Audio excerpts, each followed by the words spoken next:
Hello friends, this side Monika. आप सभी का वेलकम है मेरे चैनल पे। हम ऐसे क्वेश्चंस करते हैं जो इंग्लिश पेडागोजी के लिए और जो हमारी टैट एस्पिरेंट्स हैं उनके लिए बहुत हेल्पफुल रहते हैं। Our next question is how many steps in imitation method. Imitation means जिसमें कॉपी करते हैं, इमिटेट करते हैं। तो इस मेथड के कितने स्टेप्स हैं? This method has 4 steps. First steps perception, second imitation, third feedback and fourth drill. Means सबसे पहले हम क्या करते हैं? आभास करते हैं, उसको हम कहते हैं अनुभूति। इमिटेट, हम उसको अनुकृति मीन्स उसको हम फॉलो करते हैं, जैसा वो कहता है हम उसी के अनुकूल अपना बोलते हैं। फीडबैक, उसके बाद हमें क्या मिलता है? फीडबैक। और देन ड्रिल। ड्रिल मीन्स अभ्यास, कि उसके बाद हम क्या होती है, किसी चीज़ का फीडबैक मिलने के बाद हमें क्या मिलता है? प्रोत्साहन मिलता है, तो उसका हम बार बार अभ्यास करते हैं। ये 4 स्टेप्स हैं किस चीज़ के? हमारे इमिटेशन मेथड के। हमारा नेक्स्ट क्वेश्चन है व्हाट इज कोड मिक्सिंग। कि कोड मिक्सिंग क्या है? जब स्पीकर बोलते हुए 2 लैंग्वेज का यूज करता है, उसमें क्या होता है? हमारा कोड मिक्सिंग। लेकिन दोनों लैंग्वेज को यूज़ करते हुए वो बीच बीच में यूज़ करता है, ना कि पूरा सेंटेंस एक लैंग्वेज में and second one another language में। वो उसको हम बोलते हैं कोड स्विचिंग। लेकिन कोड मिक्सिंग में क्या होता है? हम एक पूरा सेंटेंस में कोई एक वर्ड ले लेते हैं या 2 वर्ड ले लेते हैं। जैसे हम बात कर रहे हैं हिंदी में, लेकिन इंग्लिश का कोई वर्ड हम ऐड कर देते हैं। जैसे यहाँ मैंने एग्जाम्पल ऐड किया है आपके लिए, यह सडनली हो गया। सडनली मीन्स अचानक से हो गया। अगर हम हिंदी भाषा में अगर इसको बोलते तो इसको हम क्या बोलते हैं? यह अचानक से हो गया। तो वो कोड मिक्सिंग का एग्जाम्पल नहीं होता, लेकिन ये कोड मिक्सिंग का एग्जाम्पल है, इसलिए इसमें क्या ऐड हो गया है? Suddenly. Our next question is what is code switching. कि कोड स्विचिंग क्या होता है? जैसे कि मैंने आपको पहले ही क्वेश्चन में आपको एक्सप्लेन कर दिया कि जब हम पूरा एक सेंटेंस एक लैंग्वेज में और दूसरा सेंटेंस दूसरी लैंग्वेज में बोलते हैं तो वो क्या हो जाता है? Code switching. जैसे I am doing work and then, कि मैं वर्क में क्या कर रही हूँ? मैं हिंदी पढ़ा रही हूँ। तो ये क्या हो गया? हमारे कोड स्विचिंग। हमारा नेक्स्ट क्वेश्चन है how many types of writing skill. कि राइटिंग स्किल के कितने टाइप्स? ऑलरेडी एक राइटिंग स्किल हमारी लैंग्वेज लर्निंग की कौन सी स्किल है? हमारी लैंग्वेज स्किल की जो पार्ट्स हैं, 4 पार्ट्स, उन्हीं में से एक हमारी राइटिंग स्किल है। एंड राइटिंग स्किल के आगे टाइप्स कितने हैं? वो हमारे टाइप्स कितने हैं? 5। फर्स्ट वन एक्सपोजिटरी, जिसमें हम क्या करते हैं? एक्सप्लेन करते हैं, विवरण करते हैं कोई भी पर्टिकुलर सब्जेक्ट पे या टॉपिक पे। नेक्स्ट हमारा डिस्क्रिप्टिव, जिसमें हम एक पूरा एक्सप्लेनेशन मोड में हम कुछ लिखते हैं, उसको हम कहते हैं डिस्क्रिप्टिव। थर्ड है हमारा नैरेटिव। नैरेटिव मीन्स वृत्तांत, किसी यात्रा के बारे में, किसी इवेंट के बारे में, किसी एक घटना के बारे में उसको डिस्क्राइब करना, उसको हम क्या कहते हैं? नैरेटिव। नेक्स्ट है हमारा परसुएसिव, मीन्स जो हम प्रेरणा से लिखते हैं।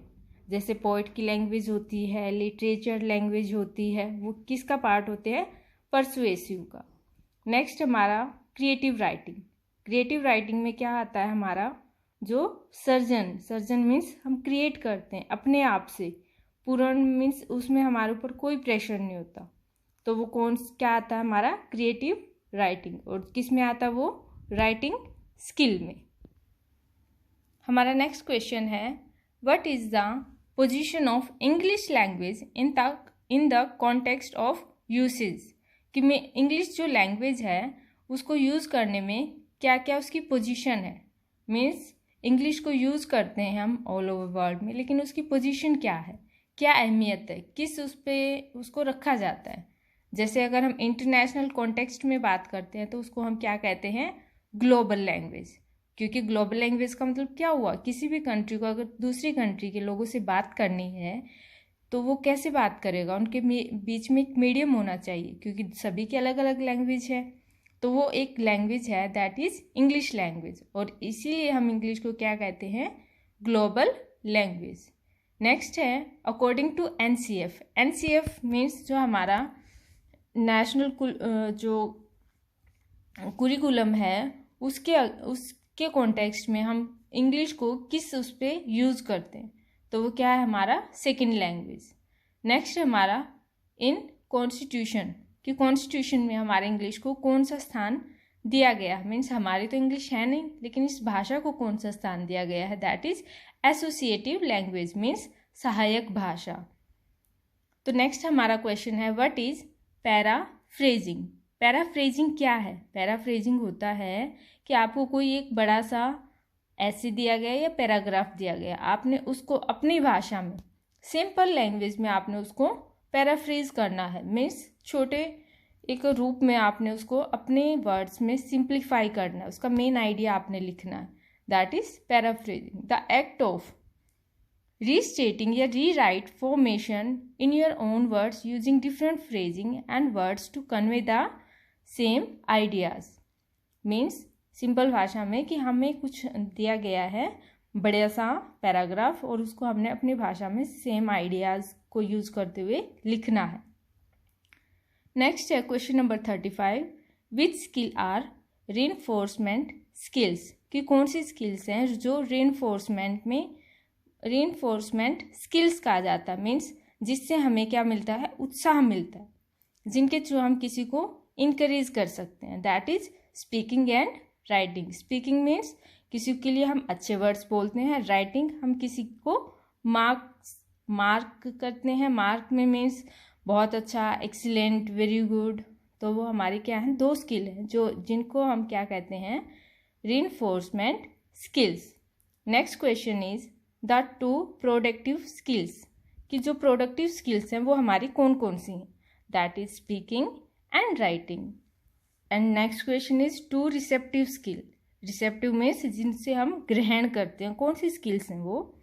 That is listening and reading skills. अब यहाँ पे थोड़ा सा डिफरेंस आप समझने की कोशिश करना फ्रेंड्स। प्रोडक्टिव होती हैं कि हम कोई चीज़ सीख के जो हमारे रिजल्ट आता है वो हम कैसे हम बताते हैं। अगर हमने कुछ याद किया तो हम बोल के बताते हैं, दैट इज प्रोडक्ट। अगर हमने कुछ लर्न किया है तो हम लिख के भी बता सकते हैं, दैट इज राइटिंग स्किल। और रिसेप्टिव मीन्स जिससे हम सीखते हैं, दैट इज लिसनिंग। मीन्स हम किसी को सुन रहे हैं, अंदर ही अंदर उसको हम क्या कर रहे हैं, याद कर रहे हैं, उसके बारे में जान रहे हैं। रीडिंग भी सेम, जब हम किसी चीज़ को पढ़ रहे हैं तो मीन्स उसका जो नॉलेज है वो हमारे अंदर जा रही है, तो इसलिए वो क्या हो गए हमारे receptive. In Hindi we can talk कि इसको हम कहते हैं ग्रहित, जिसे हम ग्रहण करते हैं। अब next question is Indian English. कि इंडियन जो इंग्लिश है वो क्या फॉलो करती है, यूके इंग्लिश, ब्रिटिश इंग्लिश, कौन सी। So that is British English. कि जो इंडियन की लैंग्वेज की अगर बात की जाए कि इंडियन कौन सी लैंग्वेज का एक्सेंट यूज़ करते हैं, कौन सी डिक्शनरी हमारे इधर मानी जाती है, that is British English. Okay friends, thank you for watching. If you like my content then please like, subscribe and share.